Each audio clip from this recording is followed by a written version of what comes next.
The eye. If something tapped on your window at 3 in the morning and you looked out to see this staring back, you would seriously consider moving house. Huge yellow eyes, giant leathery bat ears, wiry black fur sticking out in every direction, and a hand with one long skeletal middle finger that looks borrowed from a Halloween prop. But here's the thing. That horrible finger is the most advanced feeding tool any primate has ever grown. The eye hunts in total darkness by tapping. It wraps that thin finger along a branch, up to 8 times every single second, and it listens. 8 taps a second is faster than you can blink twice, and it isn't random drumming. It's reading the echo of each tap to map hollow tunnels under the bark that it can't even see. When it hears the change that means a grub-filled chamber, it gnaws a hole with front teeth that never stop growing, then threads that finger, which swivels on a full ball and socket joint, down inside to hook the grub out. Honestly, it looks like it was assembled in the dark from 3 different animals and a broken umbrella. And despite those big gnawing teeth, it isn't a rodent at all. Turns out it's a lemur, a primate, a distant cousin of ours that just went in a very strange direction. Nature wasn't going for cute here. It was going for functional, and it took one look at a normal hand and decided the creepiest possible finger was, honestly, the whole point. The ugliest hand in the animal kingdom is also the only one that can hear its dinner move. The Matamata Turtle. You could wade right past this thing in a shallow Amazon creek and never once realize you had just stepped over a predator. It sits on the bottom, looking exactly like a rotting leaf that got tangled up with a chunk of dead bark, and that mistake, made by every small fish in the neighborhood, is the entire plan. The Matamata is a big freshwater turtle from the Amazon and Orinoco, with a flat triangular head, a shell ridged and knobbed like old timber, and ragged flaps of skin hanging off its neck that drift in the current like waterweed. It doesn't chase anything. It's the guy at the party who says nothing all night and somehow turns out to be running the whole room. It just waits, sometimes for hours, until a fish drifts too close. Then the strike.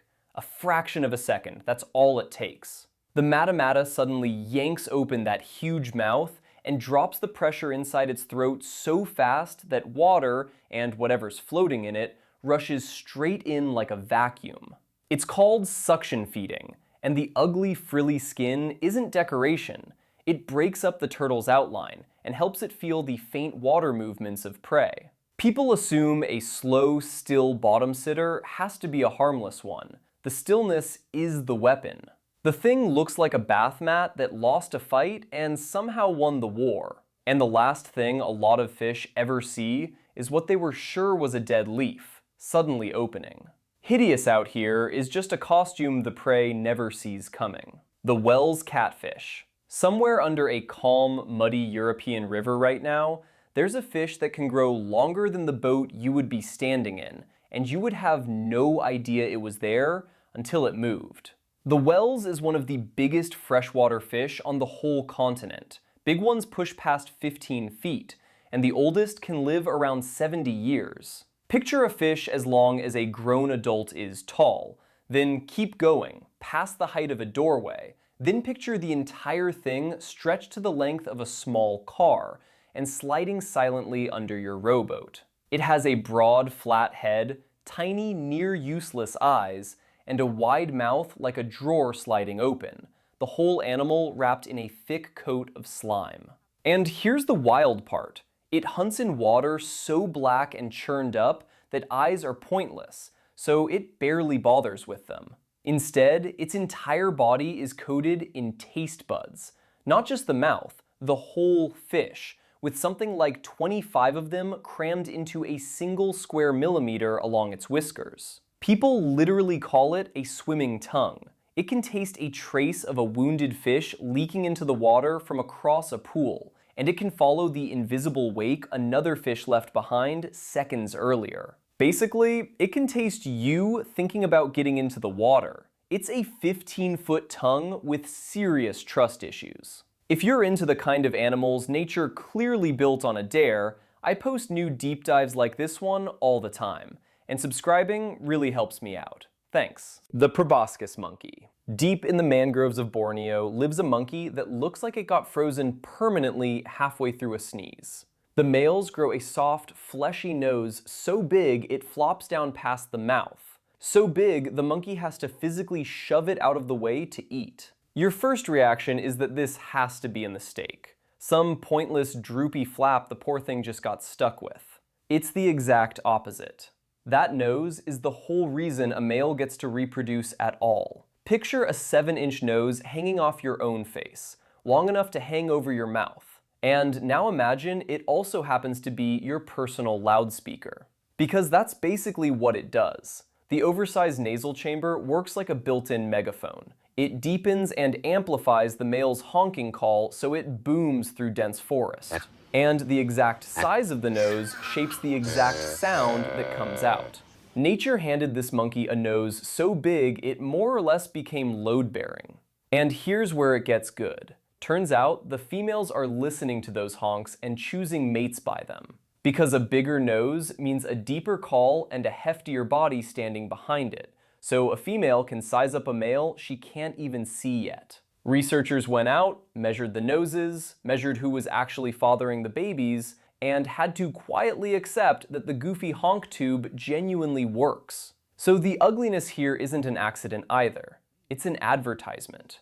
The face is the pitch. In Borneo, the dorkiest looking nose in the forest is the one that wins. The Turkey Vulture. You've watched these birds ride the wind over a highway, and up close, the head is genuinely rough. Bald, wrinkled, blood red, like a bird that got dressed and forgot the single most important part. And that's before you learn what it does with its own legs. Every ugly thing about this vulture is quietly solving some disgusting problem you've never once had to think about. The bald head comes first. A vulture eats with its face shoved deep inside a carcass, and feathers up there would just trap rotting gore and bacteria. So bare skin that wipes clean wins every time. Then the nose. The turkey vulture has one of the sharpest senses of smell of any bird alive. The smelling part of its brain far larger than its cousins, tuned to the exact gas that decay gives off. It can catch a single dead animal drifting up through a whole forest canopy, from high on the wind well over a mile off, honing straight in on a trace of rot no other scavenger even notices. And then the legs, because it deliberately defecates all over them, partly to cool off as the liquid evaporates, and partly because its own waste is acidic enough to sterilize its feet after a stroll through a carcass. It solved personal hygiene by pooping on itself. And the uncomfortable part, scientifically, is that it works. The common version of this bird is wrong, by the way. The ones you see circling aren't waiting for something to die, and they aren't hunting. They're just riding warm rising air and following the smell of something already gone. A face this bald only makes sense if your entire job is putting your head inside dinner. The ugliest head in the sky is just the right tool for the worst job in nature. A face only earns its keep if it does the work, and this one has been passing the interview for millions of years. The Antarctic Sea Spider. Down on the freezing seafloor around Antarctica, something the size of a dinner plate is walking around on 8 impossibly thin legs, and it barely has a body at all. There's almost nothing in the middle, just a tiny core where the legs all meet. So where does a creature keep its guts when it has no room for them? In the legs. A sea spider in warm tropical water is small enough to perch on a coin. The Antarctic version spreads out to the width of a dinner plate, the same basic animal blown up huge by the cold, in something scientists call polar gigantism. And to pull that off, it broke some rules. It has no lungs and no gills. None at all. Oxygen just soaks straight in through the surface of its body and legs. And as its gut squeezes and pulses while digesting, that motion helps shove the oxygen around inside it. Its digestive system actually runs out into its legs. The whole thing works because the frigid water down there is packed with dissolved oxygen and slows the animal's entire metabolism. So it can get big and still breathe through its skin without a single dedicated organ to do the job. It's mostly just a bunch of legs holding hands around a rumor of a body. Told there was no room for lungs, it simply declined to have any. And out here, in the cold and the dark, where nothing is watching, ugly doesn't even register. There's no audience left to offend. It strolls across the seabed, breathing through its skin and digesting through its knees. And it has been doing perfectly fine without your approval. The blobfish. You already know this one, even if you don't think you do. That pink, droopy, permanently miserable blob that got crowned the world's ugliest animal and turned into a meme people still post to make each other laugh. Here's the part almost nobody shares. That sad, melting face is not what a blobfish actually looks like. It's what a blobfish looks like after we hauled it up and killed it the wrong way. The blobfish lives thousands of feet down, off the coast of Australia, where the water pressure is genuinely crushing. Start up at the sunny surface, drop past the point where the light gives up entirely, then keep going down to a couple thousand feet where the pressure would strain a submarine, and that's home. Down there, its body makes perfect sense. It's built mostly of a soft, gelatinous jelly, just a hair less dense than the water around it, so it hovers just over the seabed, spending almost no energy, letting the pressure hold its shape for it. But haul it up to the surface too fast, and with all that pressure suddenly gone, the tissue expands and sags into the drippy mess in the photo. That famous ugliness is literally decompression damage. Turns out that in its own world, the blobfish looks like a fairly ordinary big-headed fish just going about its day. The poor thing basically got cyberbullied over a mugshot taken on the single worst day of its life. We crowned it the ugliest animal on Earth using a picture of something we did to it. The world's ugliest animal is really just proof of how badly we judge things by how they look the moment they're yanked out of where they belong. The purple frog. This one looks like a deflating water balloon that somebody drew a tiny grumpy face onto. Shiny, purple-gray, bloated, with a little pointed snout and stubby legs, just sitting there looking faintly disappointed in itself. It might genuinely be the single ugliest thing on this entire list. It's also one of the oldest survivors on it, and you could spend your whole life in its neighborhood and never once lay eyes on it, because the purple frog from the Western Ghats of India spends nearly its entire life underground. It burrows deep into the soil and eats termites and ants down there, and it only surfaces for a few days a year when the first rains before the monsoon arrive to breed.